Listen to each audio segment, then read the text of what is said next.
le quart d'heure lyonnais, toute l'actualité chaque matin. Parce que Lyon demain se dessine aujourd'hui, voici l'essentiel de l'actualité. En ce lundi, nous sommes le 14 juin. Le Covid-19, les indicateurs épidémiologiques continuent d'évoluer à la baisse dans le département du Rhône. Mais attention aux variants. Manifestation hier après-midi pour lutter contre les violences de l'extrême droite. La marche des fiertés a pour sa part attiré 15 000 personnes samedi à Lyon. Des agriculteurs bio posent nus pour protester contre la réforme de la PAC. La campagne des régionales, dernière semaine avant le premier tour dimanche. Najat Vallaud-Belkacem tiendra meeting dans le 7e arrondissement ce soir à 19h.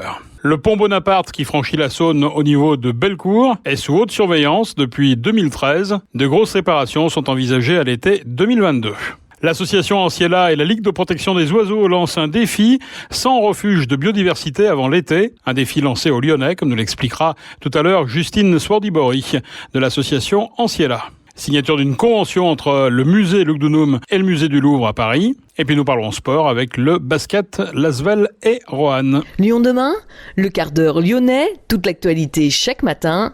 Gérald de Bouchon. Bonjour à tous et bienvenue dans ce quart d'heure lyonnais. Tous les indicateurs épidémiologiques continuent d'évoluer à la baisse dans le Rhône. Le taux d'incidence n'était plus qu'à 62 cas pour 100 000 habitants, mais il reste très en dessus du taux d'incidence du 9 juin 2020, descendu à 3,8 pour 100 000. La circulation du virus est aussi marquée actuellement par la présence de variants préoccupants.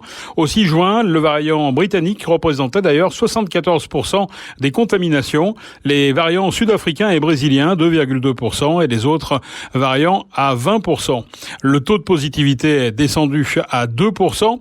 Le nombre de patients hospitalisés diminue encore. Peu de nouvelles admissions. Samedi, 321 patients étaient encore hospitalisés dans le Rhône, dont 74 en réa. 2 nouveaux patients ont été admis en 24 heures, tous les 2 en réanimation. 4 nouveaux décès sont à déplorer. 3155 patients sont décédés du Covid à l'hôpital depuis le 1er mars 2020 dans le Rhône, auquel il faut ajouter un peu plus de 1000 résidents d'établissements médico-sociaux décédés en établissement. Lyon demain, la radio lyonnaise à écouter partout dans le monde. Manifestation hier après-midi pour lutter contre les violences de l'extrême droite. Le cortège est parti de Charpennes à Villeurbanne. Le défilé a emprunté le cours de la République pour rejoindre le parc des droits de l'homme et s'est terminé à Flachet.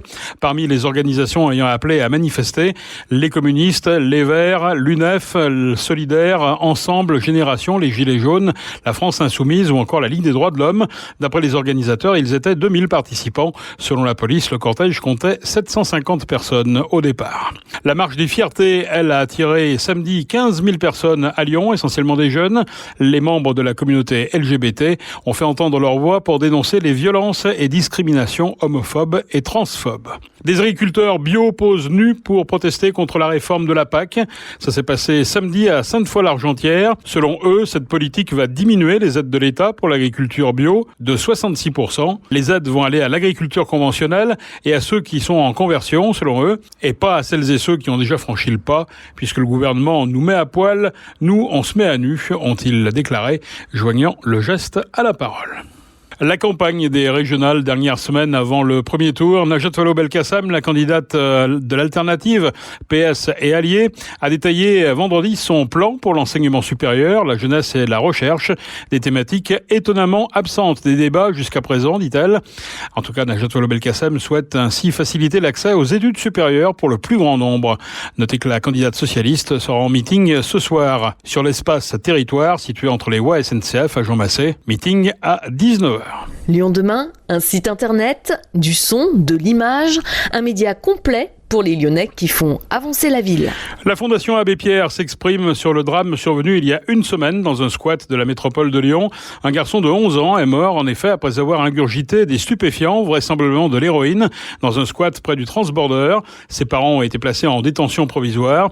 Depuis le décès du garçonnet, le reste de la fratrie aurait disparu des radars. Selon la Fondation, un juge pour enfants avait ordonné en mars 2020 le placement immédiat de la victime et de ses 3 frères et sœurs.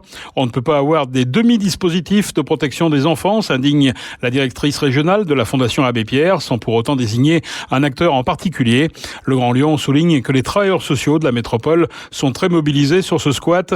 L'intervention pour exécuter la demande de placement était complexe du fait du contexte familial, selon les services sociaux. Une voie de circulation supprimée, de larges pistes cyclables qui intègrent le réseau express vélo pourraient constituer l'avenir du pont Bonaparte qui franchit la Saône au niveau de Bellecour. Une réunion a rassemblé plusieurs partenaires autour de sa future rénovation. La métropole a annoncé de grosses réparations prévues à l'été 2022. Au programme réparation de structures, dépose et repose du garde-corps en pierre et décapage complet de chaussées et trottoirs. Notez que des tests sont en cours sur l'ouvrage, construit en 1950, car le pont Bonaparte est sous surveillance renforcée 24 heures sur 24 et ce depuis 2013. Lyon demain, Jardin Perché. Bonjour Justine Sourdibori. Bonjour Gérald Bouchon. Justine, coordinatrice d'un défi un peu particulier, cette fois-ci, c'est Anciela qui a lancé ce défi qui est intitulé « 100 refuges de biodiversité avant l'été ». C'est quoi exactement ce défi, Justine ? Alors ce défi, on le lance à tous les Lyonnais avec à nos côtés la LPO, qui est une association qui agit pour la préservation de la nature, pour tous nous donner envie de créer des espaces accueillants pour la nature autour de nous. Donc en fait, simplement de rendre nos balcons, nos rebords de fenêtres, nos jardins, nos cours d'immeubles accueillantes pour les petits animaux qui pourraient y trouver refuge pour lutter ensemble contre l'effondrement de la biodiversité. Alors justement, quand on parle de nature, c'est quoi ? C'est la faune, c'est la fleur ? Oui, quand on parle de nature, on parle de laisser pousser un peu de lierre qui va fournir un gîte et de la nourriture à de nombreuses abeilles, par exemple. On parle de ne pas tondre trop souvent le petit espace d'herbe qui est en bas de chez soi pour que tout le monde puisse y trouver refuge. On parle de tous les petits animaux, de toutes les plantes sauvages qui existent autour de nous et qui ont besoin d'être préservées. Alors, lutter contre l'effondrement de la biodiversité, on sait qu'il y a des initiatives, des collectivités qui parlent de débitumer les cours d'école, de les revégétaliser par exemple, mais vous nous dites exclusivement que le particulier, à sa dimension, à sa hauteur, peut aussi participer. Tout à fait. Ce qu'on sait, c'est que par exemple dans la métropole de Lyon, il y a 80% des espaces végétalisés qui sont en fait des espaces privés. Ça veut dire qu'on ne peut pas compter simplement sur les villes, sur la métropole pour rendre plus sauvages et plus accueillants ces espaces-là. Il faut en fait que chaque personne qui habite dans un immeuble où il y a un parc arboré, que chaque entreprise qui a un petit jardin à côté, que chaque personne qui a son jardin personnel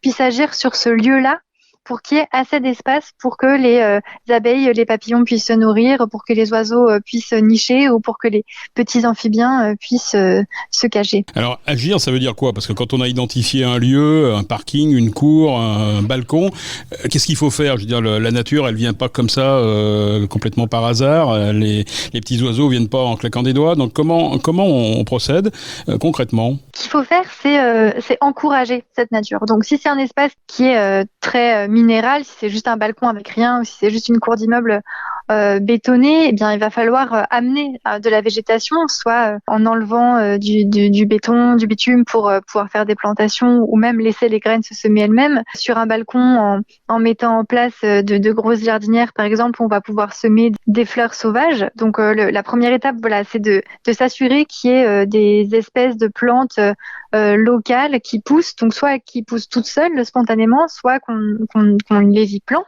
Et puis ce qu'on peut faire aussi, c'est aménager des petits espaces qui seront favorables aux animaux en plus de ces plantes, comme par exemple installer des nichoirs à oiseaux, installer des petits gîtes à abeilles, ou faire en sorte qu'il y ait un petit tas de pierres, un petit tas de feuilles mortes, un tas de bois qui permettent aux insectes de se reposer, de se cacher dedans. Alors ça peut être chez soi, ça peut être également un petit peu à la limite entre l'espace public et la maison. On voit notamment du côté de la Guillotière, notamment du côté de la Croix-Rousse, où il y a des initiatives comme ça, où les habitants viennent pour justement installer des plantes un peu de façon sauvage, de façon ordonnée, mais sans trop. Oui, c'est aussi possible de faire ça dans sa rue ou au pied de son immeuble. On peut commencer à poser un peu des plantes comme ça si on est d'accord avec ses voisins, ou on peut carrément se lancer dans la végétalisation de sa rue en demandant à sa ville l'autorisation et l'aide pour percer des trous dans le trottoir où on peut planter soi-même. C'est ce que propose par exemple la ville de Lyon. Là, on a, je crois, jusqu'au 15 juin pour demander à la ville de Lyon si on peut faire des plantations citoyennes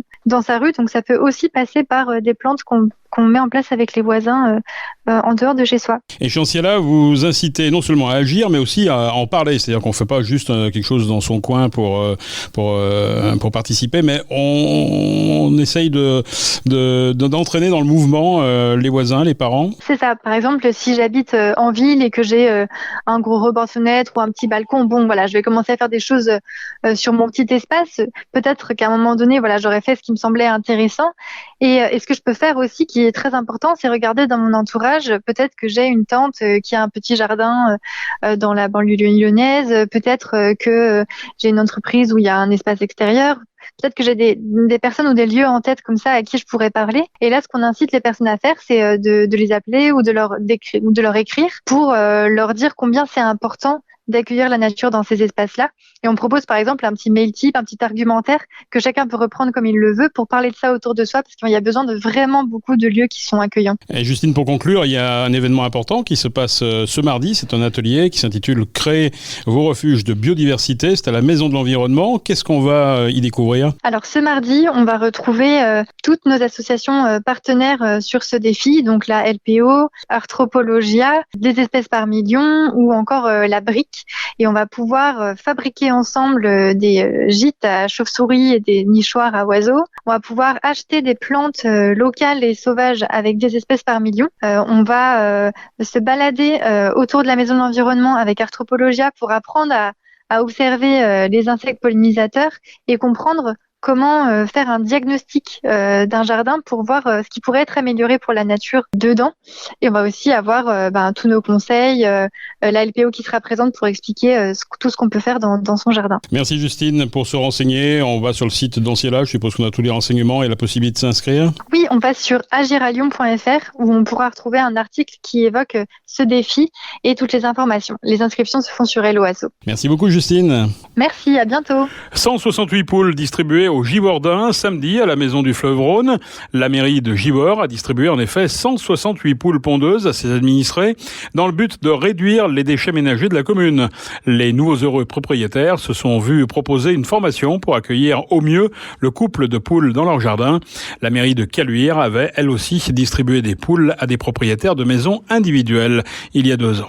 La signature d'une convention entre la métropole de Lyon, le musée Lugdunum et le musée du Louvre à Paris, une convention qui vise à enrichir les collections des 2 musées par des prêts et des dépôts d'œuvres. Les 2 seuls dépôts anciens du Louvre à Fourvière étaient jusque-là un buste de l'empereur Caracalla et une statue de Diane, déesse de la chasse. Lyon demain, média agitateur d'idées. Basket, la chorale de Roanne reste en Jeep Elite après la défaite de Chalon-sur-Saône face à Dijon samedi soir.